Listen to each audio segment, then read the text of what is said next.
I nobody Prithviraj గారు తెలుగులోనే release అయింది, తెలుగులోనే చూసాను, Telugu dubbing it's good man, perfect. రివ్యూలోకి వెళ్ళే ముందు ఒక చిన్న clarification. The most common question మీరు అడుగుతుంది, బ్రదర్ మన స్కిన్ కేర్ ప్రోడక్ట్స్ ఉన్నాయి కదా, సో అవి ఎన్ని మంత్స్లో రిజల్ట్స్ అనేవి ఎక్స్పెక్ట్ చేయొచ్చు, అంటే acne, dark spots etcetera etcetera. దీని గురించి మనం పెద్ద డిస్కషన్ పెట్టుకోవాల్సిన పని లేదు భయ్య. జస్ట్ మీకు కామెంట్ సెక్షన్లో ఇన్స్టాగ్రామ్ లింక్ ఇచ్చాను, దాంట్లో మీకు కూడా వీడియోస్లో కూడా ఎన్నోసార్లు బిఫోర్ ఆఫ్టర్ ఫోటోస్ పెట్టాను. బట్ మీరు ఇన్స్టాగ్రామ్లో కనుక చూసుకుంటే జూమ్ చేసుకోవచ్చు. నేను నో ఫిల్టర్స్ మన దగ్గర. మీకు ఇన్స్టాగ్రామ్ రీల్స్ చాలామంది ఫిల్టర్లు వేసి చూపిస్తుంటారు, 10 రోజుల్లో తగ్గిపోయింది, వారంలో తగ్గిపోయింది. మన దగ్గర అట్లా కాదు భయ్య. అదే ఫొటోస్లో క్లియర్గా మెన్షన్ చేశాను 6 months ట్రాన్స్ఫర్మేషన్, అంటే క్లియర్ స్కిన్. యాక్నే కానీ, ఆ పోస్ట్ మార్క్స్ డార్క్ స్పాట్స్ ఉంటాయి కదా అవి తగ్గిపోవడం కానీ, క్లియర్ స్కిన్ 6 months ట్రాన్స్ఫర్మేషన్ చెప్పేసి క్లియర్గా మెన్షన్ చేశాను దాంట్లో. అండ్ దాంతోపాటు మన ప్రోడక్ట్స్ అనేవి హార్ష్ ట్రీట్మెంట్ కాదు భయ్య. ప్రతి ఒక్క స్కిన్ టైప్కి, సెన్సిటివ్, డ్రై, ఎలాంటి స్కిన్ టైప్ అయినా సరే సూతింగ్గా, కామింగ్గా, బ్యాలెన్స్డ్గా ట్రీట్ చేసేది. సో అందుకని ఎవరికైనా సెట్ అయిపోద్ది ఈజీగా. అండ్ ఒకవేళ మీ స్కిన్ కన్సర్న్కి బ్రదర్ మీరే సజెస్ట్ చేయాలంటే కనుక ఇది మన అఫీషియల్ వాట్సాప్ నెంబర్, హ్యాపీగా మీరు మెసేజ్ చేసి బ్రదర్ ఇది మా స్కిన్ కన్సర్న్, దీనికి నేను ఏది వాడాలి, అలా మీరు మెసేజ్ చేసినా కానీ చక్కగా మా టీం రిప్లై ఇచ్చేస్తారు. So you can move on to the routine, అంతే సింపుల్. సో అది నా వైపు ఒక చిన్నపాటి క్లారిటీ మీరు అడిగిన క్వశ్చన్కి. All right, coming back to the review. Plot విషయానికి వచ్చేస్తే it's an bank robbery film, అంతే సింపుల్గా అనమాట, అంతే. ఇంతకుమించి ఎక్కువ చెప్పకూడదు. ఇది చివరికి ఎటువైపు మలుపు తిరిగింది, so that is the basic plot. And ఇంకా ఓవరాల్గా ఎలా విషయానికి వచ్చేస్తే రామ్ రామ్ జై రామ్ శ్రీరామ్ ఎన్నడా. సో ఏదో ఎలా ఉందంటే మనం గేట్లు ఎత్తే మరి వద్దులేండి, అట్లా వద్దులేండి, అంటే మిక్సీలో వేసేసి ఫుల్గా మిక్సీ కొట్టేసినట్టు అలా ఉందన్నమాట. అంటే ఫస్ట్ హాఫ్ వరకు మనకి స్క్రీన్ ప్లే వైజ్గా ఇది డ్రామా భయ్య స్లోగా ఉండిద్ది, ఓకేనా. సో ఫస్ట్ హాఫ్ అనేది క్లీన్ అండ్ నీట్గా ఎటువంటి గందరగోళం లేకుండా సింపుల్గా మనకి ఫినిష్ చేస్తారనమాట ఫస్ట్ హాఫ్ అనేది.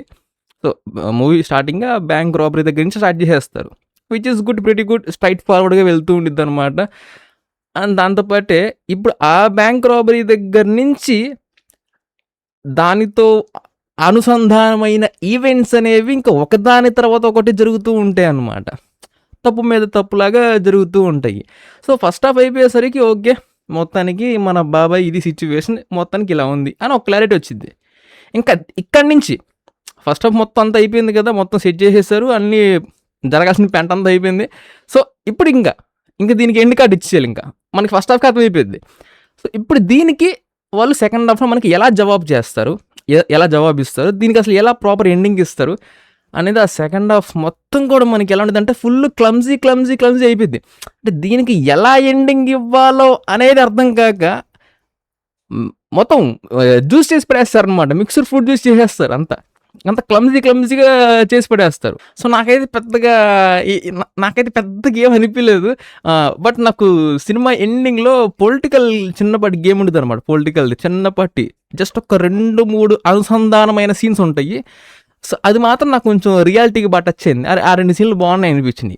ఇంకా apart from the first half అది బాగుంది అనిపిస్తుంది అనమాట. క్లైమాక్స్ జరిగి ఆ 2-3 సీన్లు అంతవరకు ఓకే, ఇంకా ఎండింగ్ అనేది okay, it's a decent ending man, అంతే.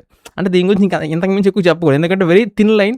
ఇంకా దానికి ఎండింగ్ ఇవ్వడానికి సెకండ్ హాఫ్ అంతా సాగ తీసుకుంటూ వెళ్ళిపోయారు అనమాట. అది కూడా చాలా క్లమ్జీగా చేసుకుంటూ వెళ్ళిపోయారు, ఎక్కడ ఒక ప్రాపర్ సాటిస్ఫాక్షన్ ఉండదు అనమాట. నాకైతే ఇదేంట్రా ఎటు వెళ్ళిపోతున్నాయి అన్నీ, ఏదో ముక్కలు అతికిచ్చి పెడుతున్న ఫీలింగ్ ఉంది నాకు అలాగే ఉందన్నమాట. ముక్కలు తీసుకొచ్చి పెడుతుంటే ఫీలింగ్ నాకు.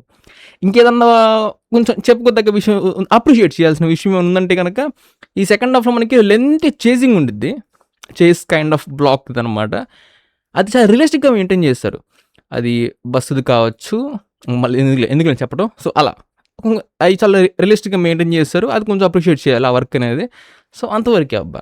ఇదేమి మైండ్ బ్లోయింగ్ థ్రిల్లింగ్ మిస్టరీ లాంటివి ఎక్స్పెక్ట్ చేయొద్దు. ఇట్లా ఇంకా బ్యాంక్ రాబరీ ఇట్లాంటివి ఒకవేళ మీరు ఎక్స్పెక్ట్ చేస్తే అంత సీన్ ఏమీ లేదు. అంటే స్టార్టింగ్లో జరిగిన రాబరీ తర్వాత అక్కడి నుంచి ఏదన్నా ఎలా అయితే మనకి మనీ హైస్ట్లో స్క్రీన్ ప్లే ముందుకు వెళ్ళేకుంది తర్వాత మనకి రివీల్ చేస్తూ ఉంటారు, దీనికి వాడు ముందు స్కెచ్ చేశాడు, దానికి ఇంకో స్కెచ్ చేశాడు, ఇట్లా అనమాట. సో దీంట్లో just pretty straight forward screen play, nothing special, nothing unusual, just ఇంకా అంత క్లమ్జీ చేసుకుంటూ వెళ్ళిపోతారు అనమాట. సో అందువల్ల నాకు పెద్దగా ఎంజాయ్ చేయలేకపోయాను. అందులోనూ 3 గంటలు స్లోకి వెళ్ళిన పర్లేదు డ్రామా అనేది. But we need that hook points to keep engaging us. పర్లేదులే మా ఇంగ్లీష్ బాగానే మాడుతున్నాను, నువ్వు నేర్చుకో ఎంతకాలం కానీ ఓకే. సో అది విషయం అయితే. సో అంతవరకే అనమాట. And this song goes for the absolutely pure బ్రాన్స్టర్. అంతవరకే. కమింగ్ టు ది పర్ఫార్మెన్సెస్, అందరూ దే వెర్ గుడ్, డీసెంట్, బాగానే చేశారు అనమాట. ప్రొడక్షన్ క్వాలిటీ ఇట్స్ గుడ్, బాగానే మెయింటైన్ చేశారు. So that's the review on Nobody. And that's it. Subscribe if you enjoyed, and I'll catch you on the next one.